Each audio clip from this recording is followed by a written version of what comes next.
Let's talk about the const keyword.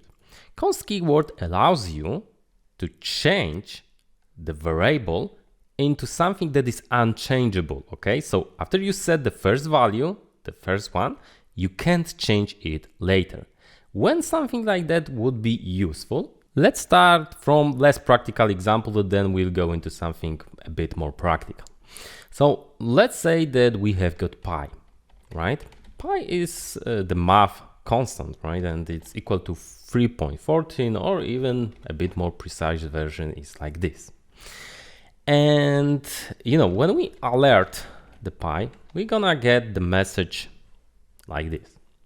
There is a problem because now we can change it in the middle to, for example, 3. And to be honest, when the program is so small, we can instantly see where it is, right? But your code later might have, for example, 500 lines. And if somebody does something like this, you're gonna be screwed, right? You will not, all your calculations will be improper, right? Because this is not the same as this thing here.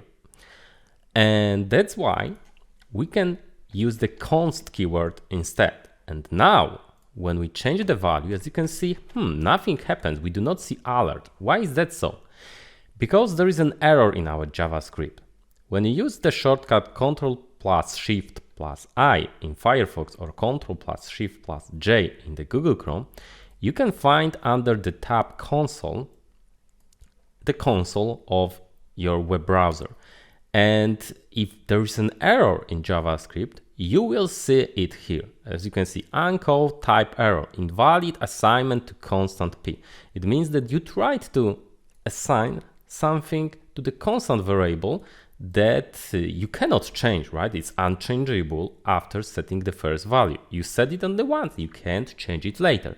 And we get an error, and nothing after it will be able to be executed, right? So the alert or any code here, right? Below here, this code here, here is more code, it won't be executed, okay? So this just stops the program.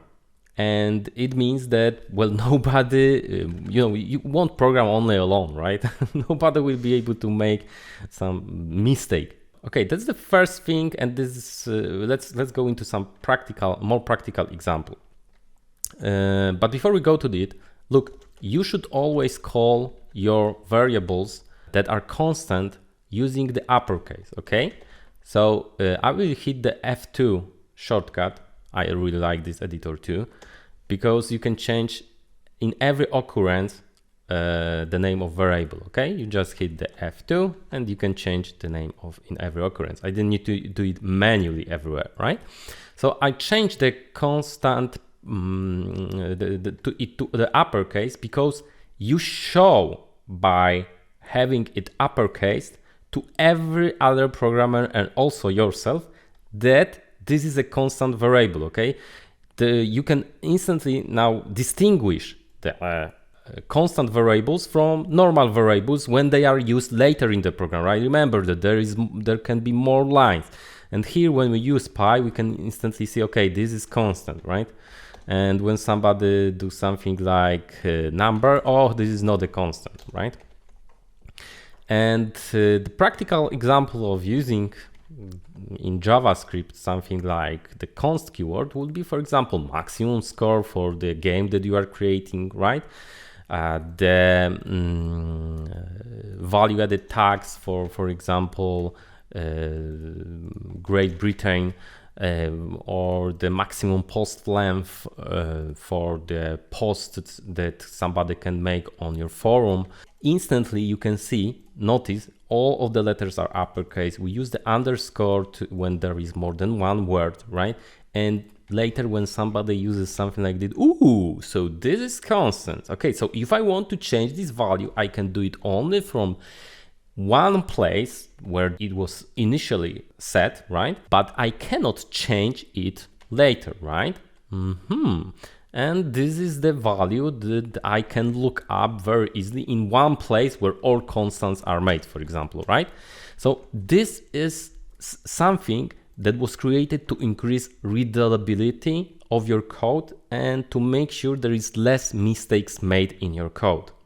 So if you don't use it, nothing bad will happen. Well, maybe there won't, but maybe there will. And your code will be less readable when you don't use it. Okay, so use it when you feel like that the variable won't be changed later. That's all in the lesson. Thank you very much.